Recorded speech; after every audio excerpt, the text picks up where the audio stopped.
Welcome to another edition of This Team is Killing Us. My name is Demetri Ravanas. She is Lauren Brownlow. This is a podcast about what the Carolina Panthers do to good people. And Lauren, what is killing me today is I am about sick of having to breathe sighs of relief as a fan of this team. Well, buddy, hate to do this to you, but get used to it because sometimes relief is like quite literally the best possible outcome. And you know what? I think that and we'll get into the specifics of Xavier Legette here in just a second, but I think it coming so close to good news. Jonathan Brooks is only going to miss the first 3 weeks of the season. Like it almost makes you feel bad or feel like a fool for believing in a rookie class of guys that have a ton of talent. It's just, man, like everything bad is happening to them right now as a member of this team. Well, I mean, I don't want to be the obnoxious person after someone gets hurt or whatever, but I'm not hugely surprised with the Brooks news. I hate to say that. That's why it was a pick that for me, like I understood why people were happy, but at the same time I was like, not there. I don't like it. I don't feel good about it at that position with that injury history. So, I mean, it's 3 weeks, so it's not that bad, but it's still, and with Xavier, I was like, are you kidding me? Because that was, but at least the MRI. I guess it's good. I guess sometimes you can do stuff to your lower leg that they say like, oh, it would have been better if they broke it, which like easy for you to say when it's not your leg, I guess. But right. Right. He came up limping on a rep at the FanFest practice, and DaveCanales afterwards said that they don't really know what it is other than a lower body injury, that Xavier Legette had said that he didn't want anything other than lower body injury being said about it. Makes you wonder, right? But MRI comes back negative for a fractured foot. The Panthers seem optimistic about it. He's going to be in a boot. He's going to be day-to-day at camp. I got the impression they were leaving it very open to he may not play the preseason, which is a rookie I don't love. But if it's what gets him on the field for the regular season, I'm all for it. Yeah, I mean, I'm with you. I would much rather see, because like, again, that's a weapon for Bryce that he has no chance to really build like chemistry or rhythm with at all. Yeah. So that's good. I feel like we've been doing a lot of this, but it is better than talking about a potential foot fracture, is just acknowledging that America has a new sweetheart in Xavier Legette. I don't know if you saw that someone at that FanFest event gave him a handmade cowboy hat with the South Carolina Gamecocks logo on one side and the Carolina Panthers logo on the other side. That's a and he wore hat. Sorry. No, I agree with you. It's not a great combination of teams, but I do appreciate that he clearly seemed touched by receiving that hat. That is nice though. I know he loved it. I'm just saying, like, and I would say the same thing if you gave him like a UNC football hat on one side with the Panthers on the other. I'd be like, or like I guess certainly State. I don't know that we can say State's cursed. I mean, look, outside of those 4 years, Clemson was in the national championship game every year, or what, 5 years out of 6 or 4 years out of 5, something like that. Football history has not been kind to the Carolinas. Like college football history has not been kind to the Carolinas. No, so yeah. No, it hasn't. No. All right. During I'm sorry, I don't know the name of the Panthers.com reporter that asked Xavier Legette how it felt to take over the mantle that his teammates had dubbed him the most country Panther on the roster. Maybe ever. All right, I want you to hear his response, though. First of all, because I know sometimes you have trouble deciphering what he's saying, but also I want you to hear how absolutely unfazed Xavier Legette is by such a designation. Oh, man, I really and truly, man, I don't even think I'm country, man. That's what a lot of folks like to say. Man. I think I'll speak regular. Okay, well, you know what? To be fair to him, I got all that. So that's an improvement. sometimes. And that's not me saying like he can't speak or anything. That's literally just me saying his accent is so thick. Yeah. That even I, as someone like born and raised in the South, am like, excuse me? Yeah, 100%. I mean, it is not unlike, being on, like, the Gulf Coast is certainly a different version of the Southern accent from anywhere else. But even like as you go up north in some of those Gulf Coast states, that's where you get the real like Cajun dialects, obviously, especially in Louisiana, that doesn't even sound like there are times I have to go, what? And that's what I grew up around completely. Also, there was a video going around, and I wish I could have found it when I was putting this together. Someone was asking all the, those like sort of gotcha riddle kind of questions just to make everybody laugh, right? And they asked him how many months have 28 days. Oh, and he my was kid got me with this. Yeah, he was That's so fair. insistent that the only answer was February.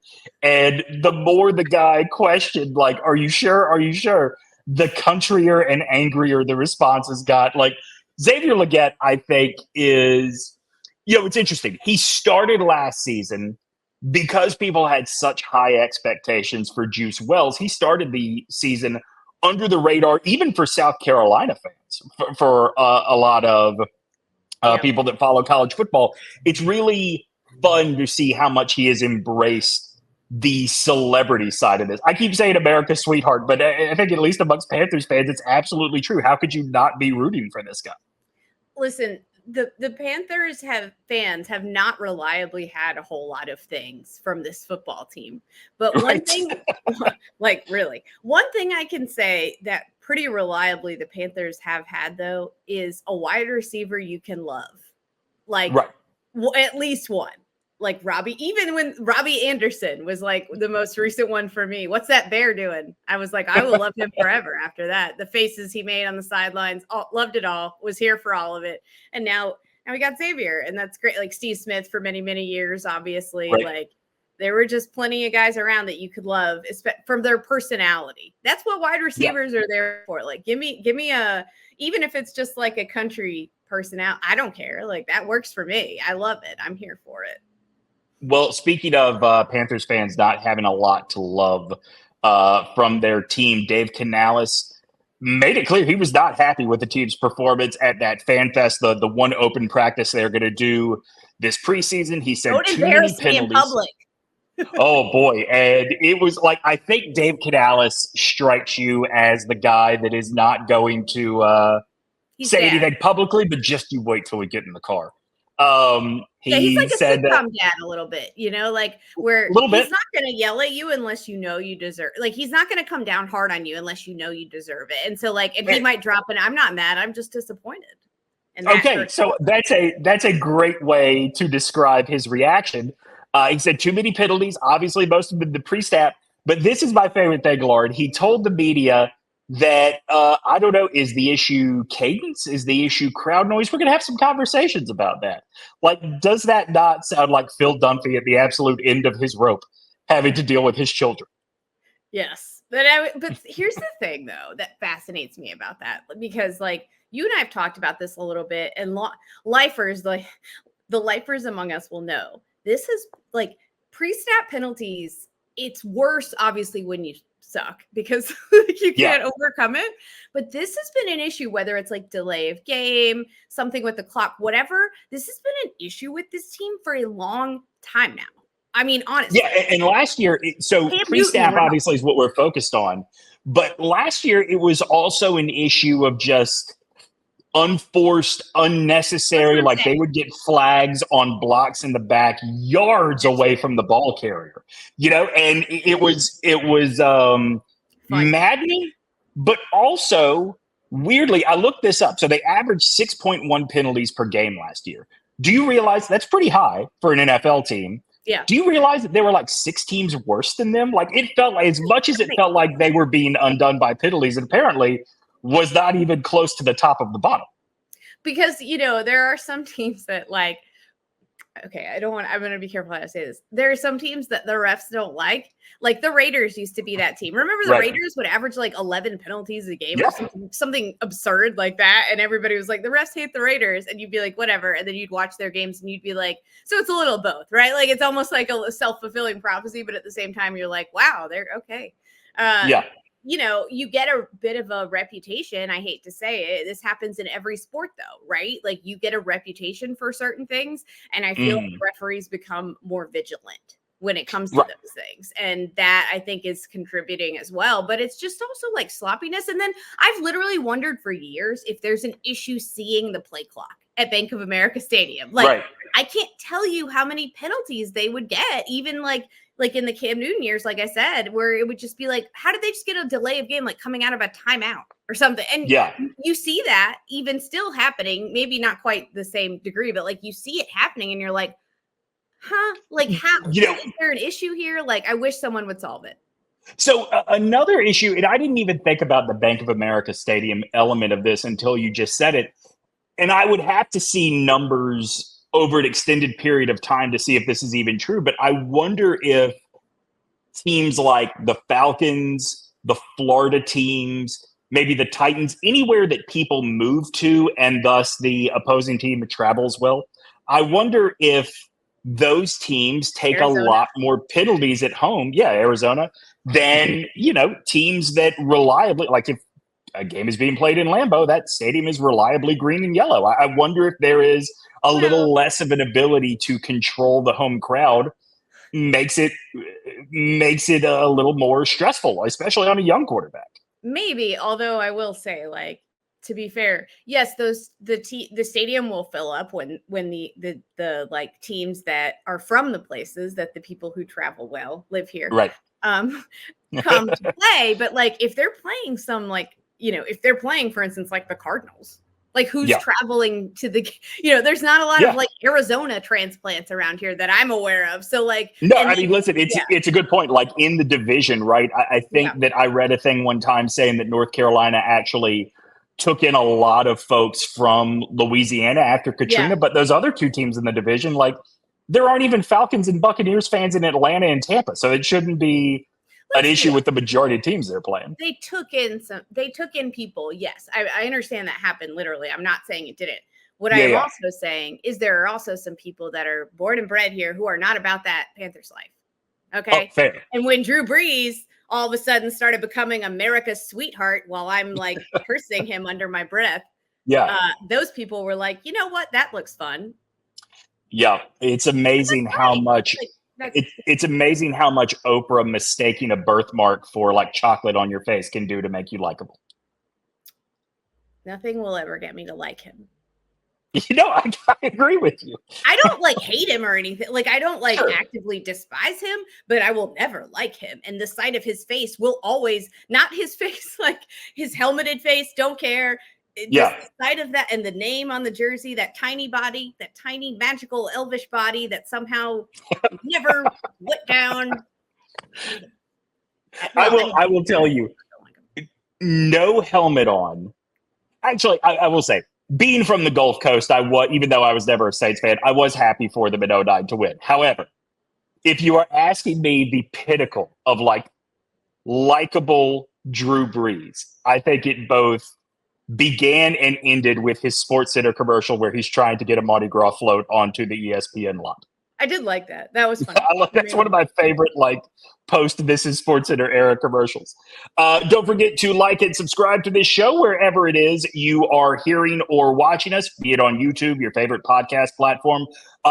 Subscribe, leave a review so more people find the show. It helps us get the word out about this team is killing us. And perhaps you heard about the launch of OG Fans. It is going to be where all of our premium content lives.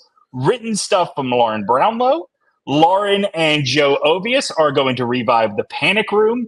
All kinds of exclusive stuff from Ovius and Gilio. Joe Gilio is going to write there as well. You can sign up for it starting on Thursday, and it will go live right before, or you will start getting material, I should say, right before the start of the football season. You're going to write about the Panthers for us every week on that. You're gonna have to relive the disappointment twice, once with me and once on your own. Should I fully no, I really don't have to do this because it will just be self-evident. I was going to say, should I just fully complete my transition from my sad Panthers fan writings to nihilist Panthers fan? I mean, well, listen, if I'm being honest, this is tough because I'm both the editor of OG Fans and your partner on this show. I'm not going to really do that. But. Well, I mean, what I was going to say, my writing might go that way. I will be honest because this is bleak. This is what I was going to say. I'm conflicted because obviously I think that would be entertaining. I want that, but I want that for my show more than I want it for the newsletter. So I don't know what the right thing to do is there. No. I mean, I honestly any forward progress, whatever. You know what I mean? Any forward momentum for this team. The bar is in hell.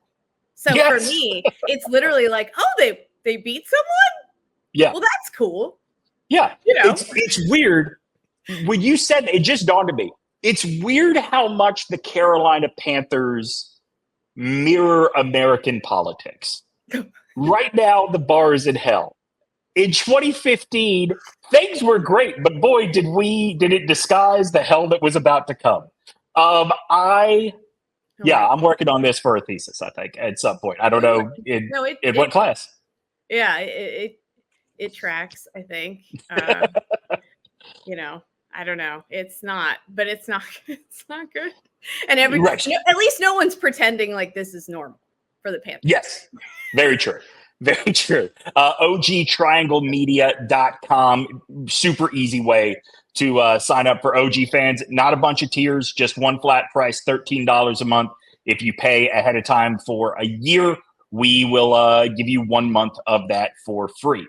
All right, Lauren. Oh, and just real quick, just want to mention, still a few tickets left for the Sports Podcast Festival on Saturday, August the 24th, presented by our friends at Breeze Through, but tickets are going fast. So go to therialto.com to get your tickets. It is Ovius and Giglio, Hand in the Dirt, and the Shutdown full cast with Lauren and I involved throughout the night as well. So get your tickets now at the Rialto's website.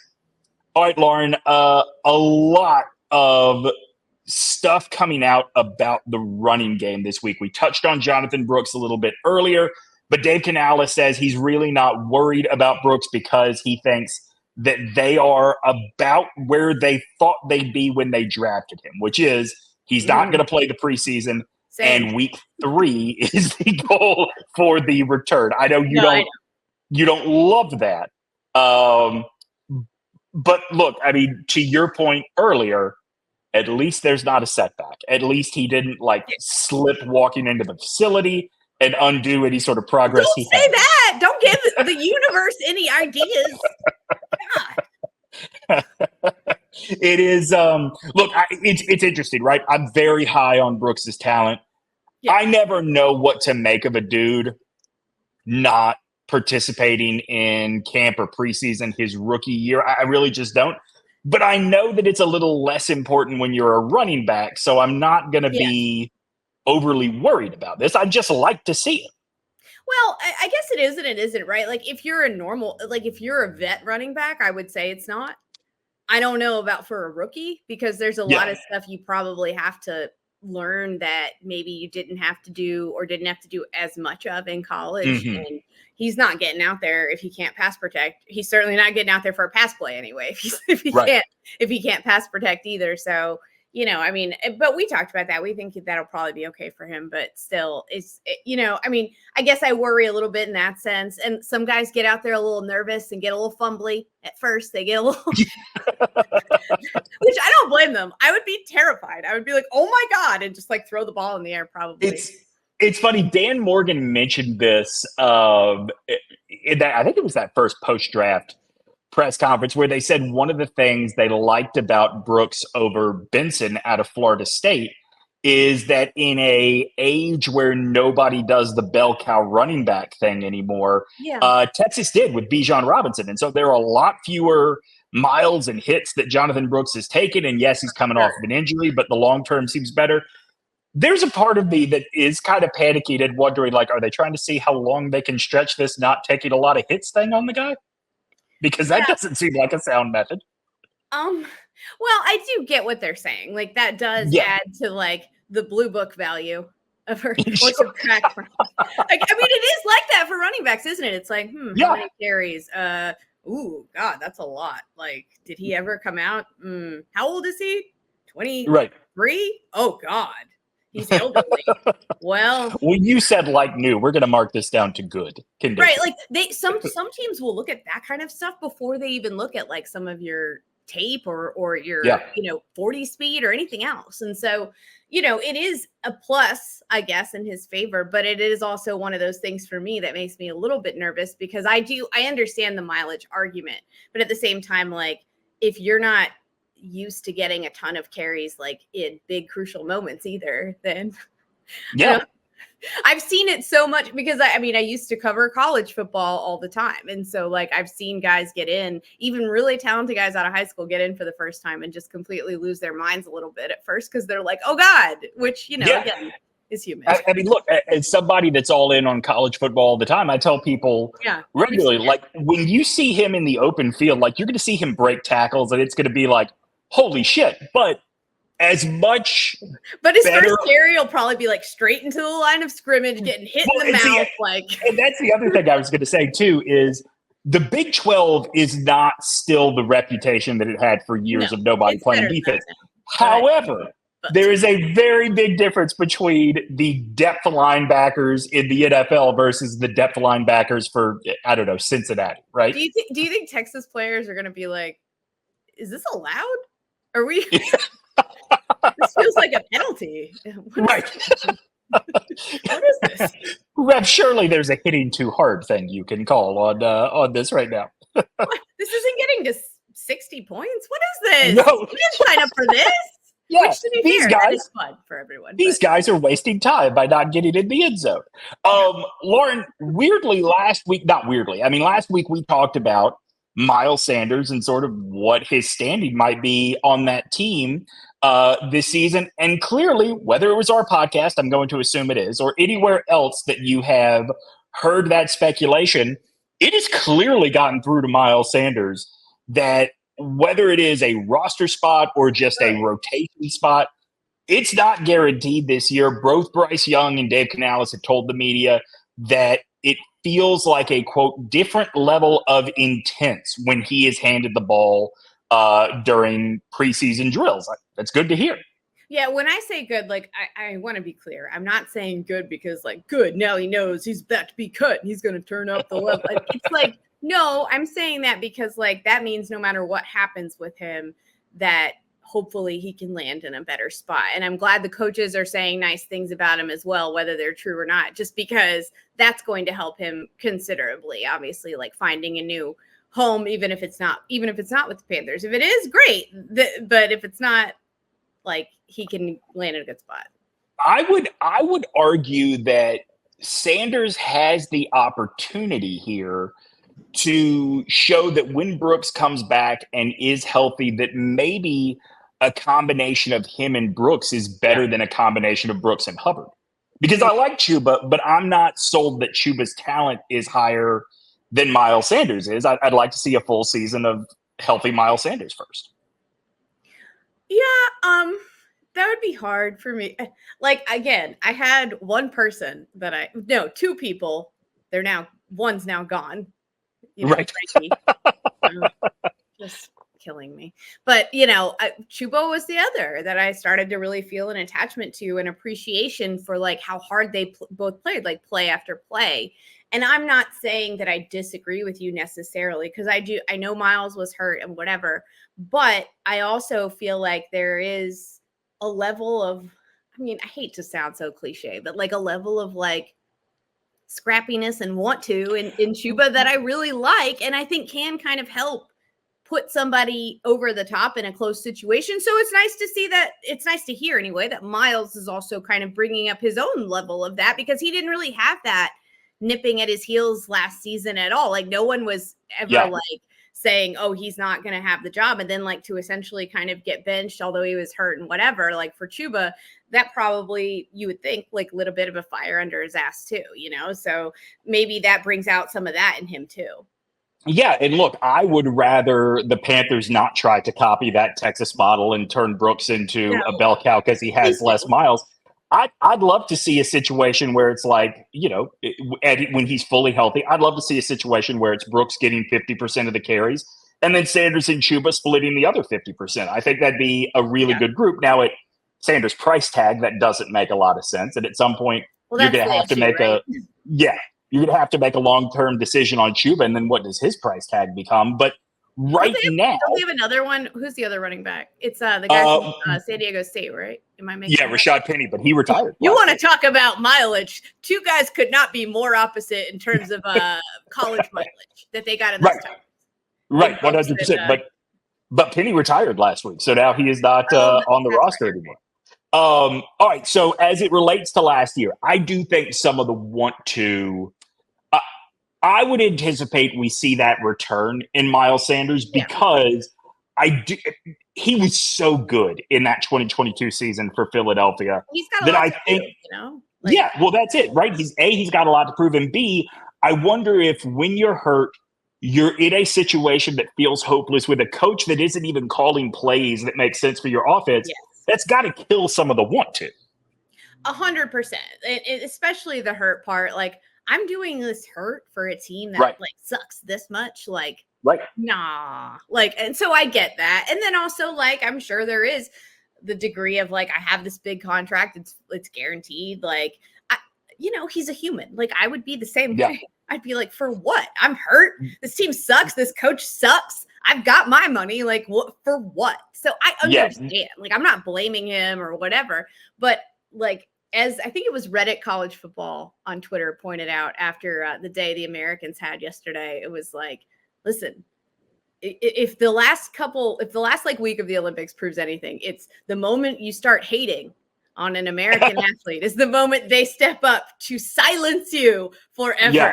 Like, so there is a degree there of like, oh, you're going to hate on me? Like, from Miles Sanders' point of view, I'm sure, like, well, let me prove all y'all wrong who were saying I was trash now. Like, I get that. Well, I'm glad you say that, because that is a perfect segue, along with the comment that he's human, right, into this answer he gave Carolina Blitz, who asked him, what is behind that added level of intensity that your teammates say they are seeing in training camp? I don't want to talk about last year, but last year, left a real bad taste in my mouth. So just trying to, got something to prove. Most importantly, but everybody, especially how the media do me, the media do people and stuff like that. But just like I said, last year did it, and that's all I need. That's the only motivation I need. So y'all gonna see a whole different person. You feel like we did you wrong last year? I don't think nobody did me wrong. I just didn't like how last year went. That's all. I'm not blaming nobody but myself. I'm just ready to play, ready to have a better season. I mean, sure did sound like he was blaming the media. Well, I'll be a little fair to Miles. Like, we talked about this on our podcast. Like, we didn't know he was hurt. We thought he was just playing terribly. I mean, we knew the line was an issue, but when we saw Chuba get back there and run, we were like, what's going on? Like, why does Chuba look so much better and more explosive? And to find out he's hurt or like banged up, or even just banged up, can impact a guy a lot. And we both walked back our own criticisms and we're like, okay, well, that makes a little bit more sense then, as to like, and maybe some of that is on the coaches as well for like not, for putting him out there and making everybody and not saying anything and making everybody. I mean, I get why you don't want opponents to like go after it, but at the same time, like, it clearly wasn't fooling anybody anyway. So, well, it's funny. I think back to that 2022 season he had in Philadelphia, and I think back to something you and I talked about with Bryce a few weeks ago, which was, I would get so frustrated when he was at Alabama that Bill O'Brien, who was the offensive coordinator at the time, would not call slant patterns over the middle. The year before with Mac Jones, that was like slant to Devontae Smith was a guaranteed touchdown. Let's get some of that in there for Bryce. Well, not only does Bill O'Brien spend 2 years not calling them, then the combination of play callers last year in Carolina don't call a lot of slants over the middle. And so I have to do a little soul searching here and recognize maybe the reality is Bryce cannot see the field the way Mac Jones can. So calling those slants over the middle don't make a lot of sense. Where that relates to Miles Sanders is that what you mean? Yeah, absolutely. Okay. Where that relates to Miles Sanders is a big part of what was not only a signature of his great 2022 season, but part of Jalen Hurts taking that next step is they were really judicious about when they called those halfback screens. And Carolina did not call any for Miles Sanders early on in the year. Everything was up the gut into the pile. We didn't like that. I Not know. at all.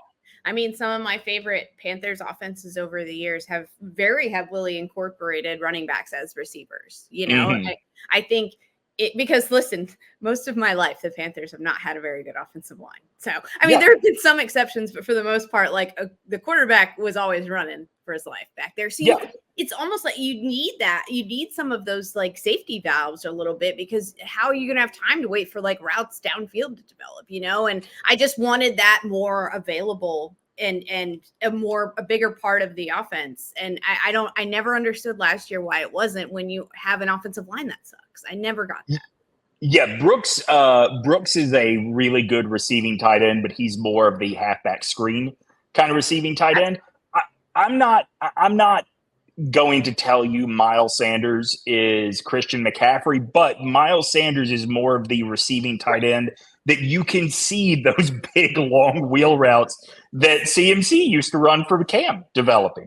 So I'd love to see them get back to that. God, it's like physical pain. I know. Well, speaking of physical pain, Chuba Hubbard and Jadeveon Clowney going at it in training camp. Now, the only reason, Lauren, that I wanted to bring this up, A, I love the fighting spirit between the two, but B, the one positive note that I have heard about Ickey Ekwonu's development during camp was, hey, he broke him up. He broke up the fight.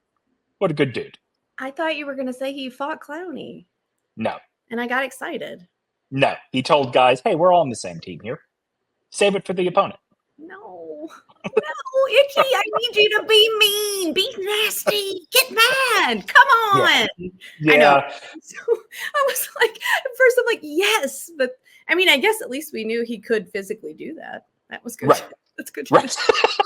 I want to end, Lauren, by giving you the chance to just gush on Julius Peppers after the weekend that he is inducted into the Pro Football Hall of Fame. The rarity of the guy has braids, the statue does not. Usually it goes the opposite way as guys get older, where they lose the braids, but the bust from their playing days is still styled up. I think of a Warren Sapp when he was inducted. It is weird because it's kind of hard for me to imagine him without, like, I mean, he's had not braids, I know, but like, he's had braids a lot as well, Julius. Yeah. And look, Julius was he was in school. I think he was leaving school at the same time I got to UNC. And that makes sense because I was entering my senior year at Alabama the year he got drafted. Complete gods, like more than any basketball player that ever played at Carolina when I was there. Complete god status. Just god status. Like people would be like, I saw Julius Peppers on my way to class. Like it would be that big of a deal. Like you would never be like, oh, I saw so-and-so on my way. Like you, of course, you saw a basketball player. Like good for you. But like it was like, oh my God, he was in the pit. Because he also like wasn't around a ton his senior year. You know, he's about to get drafted, be real famous. Right. You know, there was that. But like, I was like, I mean, he was just on a complete other level. And he was one of the best. I mean, maybe you could maybe say the best. I don't know. I'd have to really sit and think about it. Like probably one of the best athletes I've ever seen play. I mean, and he made it look, that was the thing is he made it look so easy that I remember early in his NFL career, people were like questioning his effort. And it's like, no, this is just like not hard for him. Like, this is just like. It's interesting. I think of Julius Peppers and this is not an insult at all. I want people to think back to the 1999 NFL season and the reason we called Javon Curse a freak coming out as a rookie.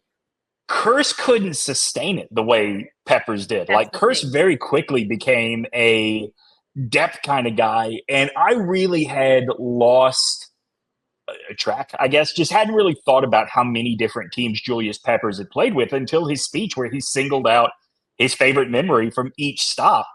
Like he was a starter everywhere he went until the very end when he came back to Carolina. And even then they used him enough. You would not have thought he was not a starter if you didn't know. He took great care of himself. And, you know, fans always wanted to know Julius more and know more about him, but he was always a really private person, kind of shy, a little more introverted and to himself. And, fans always, I think, wanted to know like what made him tick, but like just football. That, and basketball, like you forget, like so I was going to say, like he was the first football player I remember ever seeing that play basketball that I was like, wow, he's really good. Like there were others that you were like, oh, they're doing an okay job or whatever, but like he was the first one that I was like, oh, okay. So I know one person not involved in the sports world at all that has multiple one-on-one human experiences with Julius Peppers. And it is my wife. Your wife? No, I'm just kidding. No. That's terrifying to think about. Like, all right, don't do that to me. I'm already insecure enough. Julius Peppers. So my wife did her residency after medical school at UNC, and her boss shared a backyard with the house that Peppers bought for his mom in Chapel Hill after he had, made his NFL money. And Julius Peppers would regularly come back, and there was a hoop, a basket, and I guess a hard court space in the yard between them that my wife's boss would, shoot on with his kids. Sometimes he would just shoot on when he was by himself. And multiple times, Julius Peppers came out and asked if he minded if he would shoot with him. And he said that Julius Peppers has one speed, and playing basketball with Julius Peppers is the most embarrassed you will ever feel in your life. I'm not surprised. Like he was not only athletic, like it wasn't just his athleticism. Like he was also incredibly skilled as a basketball player. Otherwise, he wouldn't have been, especially back then in Carolina basketball, he wouldn't have been playing like very much. He was the starter on a team that went to wasn't supposed to, but a team that went to the Final Four. Like he was so he made everything look so easy. And I remember there were times like watching him play where you almost wanted him to do more. You almost wanted him to like take the whole game over and like just dominate on every single play and just wreck everyone. And it's because he makes that look possible. He makes it seem possible. You realize as you like age and figure out like what's possible for human mortals that, okay, well, that was probably an unfair thing to want. But at the same time, like he's the first guy that ever made me feel like as a defensive player that was possible for him to just like blow an entire game up. And every now and then he would do that in the NFL. And you were just like, holy crap, like this guy is real. That's my formative years of watching college football. Alabama had two of those guys in 92 when they won the national championship, Eric Curry and John Copeland. And when Peppers was at UNC was when I was in school at Bama, like the darkest days of our football existence. You turned to UNC football for your That's right, for comfort. No, there were a lot of times that we would watch, UNC games, particularly if they were playing at night and Bama had played during the day. When multiple times, like me and the guys we were watching with would think that was the kind of guy that used to be a no-brainer. He was coming to Alabama. Not Julius like specifically, but just I know, that level of talent was what you could count on. I want to, along those lines, I want to play this clip as we get out of here today. He was asked at the dinner before the actual ceremony where the guys actually get their gold jackets. Former teammates have said that they believe, the former teammates that were there to watch him get inducted, that they believe that if Julius Peppers said he wanted to play one more year with Carolina, that he could get sacks right now. 100%. I believe that. And so the person that asked Julius Peppers this asked if he had any regrets about retiring when he did. This is the clip. I would like to think that I could, but in reality, probably no. But as far as the retiring piece of it, I think I retired at the right time. Could I still do it physically? Yeah. Mentally, was I still there? It was declining mentally. Like, it was hard to go through the off season and work out for a whole season to stay ready. The preparation was the part that was kind of like getting harder to do. So that's when I realized that it was probably time to let it go. It's when you hear guys like that say that mentally, I just knew, like, mentally it was hard. It really, I think, hammers home how hard what it is these guys are being asked to do is, because why on earth would you not cherish that time away from the football field when your job is to run into guys over and over and over again? I would think after one season, you wouldn't like it would be hard to get yourself excited to come back the next year. That's the thing. And I mean this as a compliment because I know it's what these guys want. So I'm not criticizing. And it's certainly something we enjoy. But you have to be kind of sick.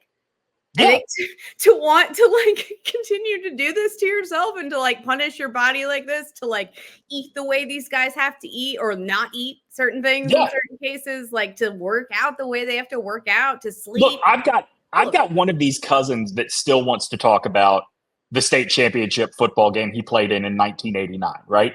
And it dawns on me hearing you talk about having to be kind of sick for all you have to give up and all you endure. There's a reason that type of guy exists, is guys that think they are going to be doing this forever don't often get to the point Julius Peppers does where he recognizes, hey, I've lost the want to. They anticipate like losing the ability to walk on the field. That's the only way I could possibly not want to do this. I mean, it's kind of off topic. Sorry to like do that, but did you see the picture of Alex Smith's leg yesterday? Yes. Like that's what football does to you. And all of these guys know that going in. And they're just basically like, fine. You saw Thomas Davis's arm, which was basically looked like a loosely stapled football skin, holding it together like before the Super Bowl. Like there are things that you are asked to do to yourself that are not good.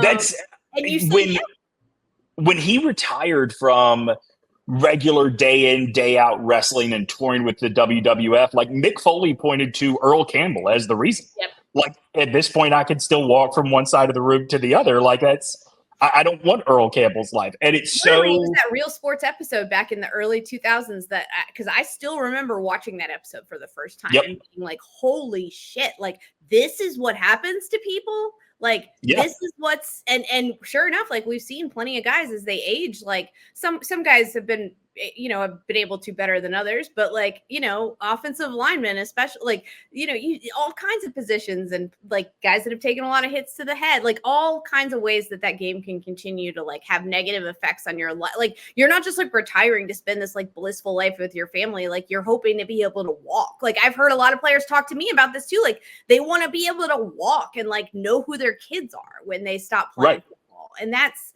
it's like a crazy thing to even think about because those of us with like quote unquote normal jobs don't even have to consider that. No, I mean, it's one of those things where I think you have to take your hat off to Julius Peppers and even like to still have the ability and know that the want to has even gone from like 100 down to 99, that it's still better to leave now than when you did to wait till you no longer have the ability. Like you got to take your hat off to a guy like that. 100%. And look, there were times I probably didn't appreciate Julius enough. Thankfully, I aged and matured and grew to understand, like, I couldn't make a tenth of the sacrifices, maybe less of a percentage than that these guys have to make on a daily basis. Like for a couple of days I could maybe, but for like a whole season, no,